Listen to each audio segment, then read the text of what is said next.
Hello les amis, je vous retrouve pour une nouvelle vidéo sur le football européen et la Ligue des Champions 2023-2024 et je vais vous présenter le match FC Porto contre Shakhtar Donetsk. C'est un match qui a lieu ce mercredi 13 décembre 2023 à 18h45 pour le compte de la sixième journée dans le groupe H. Alors dans cette vidéo les amis, je vais revenir sur le classement du groupe H avec les statistiques de ces deux équipes et résultats. On verra ensuite le classement des meilleurs buteurs et passeurs de cette Ligue des Champions avec les meilleurs buteurs et passeurs pour ces deux équipes. Puis on enchaînera par les 10 derniers résultats, toutes compétitions confondues, les stats. Et on terminera par les compos d'équipes probables et tactiques éventuelles. Ce qui nous permettra d'avoir une idée, une tendance à ce match. Pour ceux qui souhaitent voir ce match à la télé, sachez que vous pouvez le voir sur beIN Sport 6. Alors donc, dans ce groupe H, les amis, c'est plutôt serré en tête du groupe H. Il y a une bataille entre trois équipes pour la qualification. On a donc Porto qui est deuxième de ce groupe H avec 9 points. 3 victoires, 2 défaites, 10 buts pour, 5 contre, plus 5 de différence de but. Et Shakhtar Donetsk, qui est troisième avec 9 points, aussi également, ils ont 3 victoires, 2 défaites, 7 buts marqués, 7 buts encaissés, 0 de différence de but. Donc c'est un peu une finale. Barcelone, quoi qu'il arrive, ne peut pas être rattrapé, mais c'est la finale Porto-Shakhtar Donetsk, c'est la finale pour avoir la deuxième place de qualificatif pour les huitièmes de finale de cette Ligue des Champions.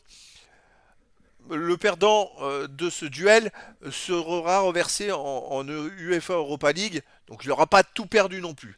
Mais voilà, au match aller, attention, Porto l'a emporté 3 buts à 1 à Shakhtar Donetsk. Donc les amis, en cas de match nul, c'est Porto qui serait qualifié deuxième. C'est pour ça que pour l'instant, ils sont deuxième. Alors au-delà du goal average qui est meilleur, c'est les confrontations directes qui comptent en cas d'égalité. Donc le Shakhtar Donetsk n'a pas d'autre choix. S'ils veulent se qualifier, il faut gagner à Porto. Ça c'est très important. A noter que justement le Shakhtar a perdu 2-1 à Barcelone, mais avait gagné chez eux contre Barcelone 1 but à 0. Barcelone, il ne faut pas qu'ils s'endorment contre Royal Antwerp. Et Porto contre Barcelone, je vais voir les résultats, ils ont perdu chez eux 1-0 contre Barcelone. Et à Barcelone, Porto, qu'est-ce qu'ils ont fait? Ils ont perdu 2-1. Donc même si voilà, si c'est Shakhtar Donetsk qui gagne, Barcelone pourrait peut-être éventuellement perdre sa première place. Il faudrait quand même qu'il y ait un goal average, un gros goal average, mais bon, après c'est mathématique, hein. Mais je crois que Barcelone, de toute façon, je les vois pas perdre contre Antwerp. Allez, on va s'intéresser maintenant aux buteurs pour ces deux équipes. Pour Porto, on a Ivan Nilsson avec 4 buts. Shakhtar Donetsk, on a Sikan, 3 buts. Pour Porto, Galeno, 2 buts. Et des joueurs à un but pour les passeurs décisifs. J'ai Taremi pour Porto avec 2 passes décisives. Pas d'autres joueurs pour l'instant. Pas d'autres infos à ce sujet.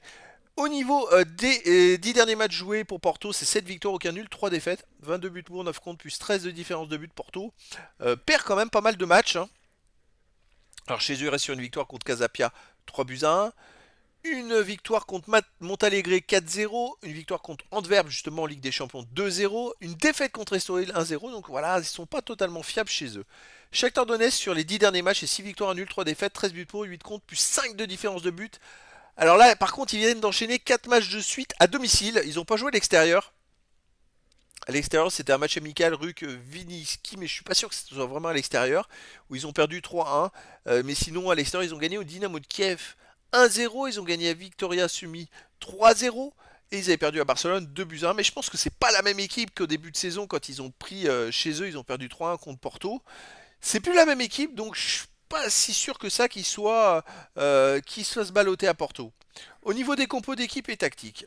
Alors, pour Porto, on aurait du 4-4-2. Et là, ça va être intéressant parce qu'il y a quand même des joueurs phares avec gardien Costa, défense Mario, Pepe par exemple, Cardozo, Sanusi, milieu de terrain Galeno, Varela, Eustachio, Pepe, attaquant Evan Nilsson qui est là, et Taremi. Donc c'est quand même une équipe qui est plutôt costaud.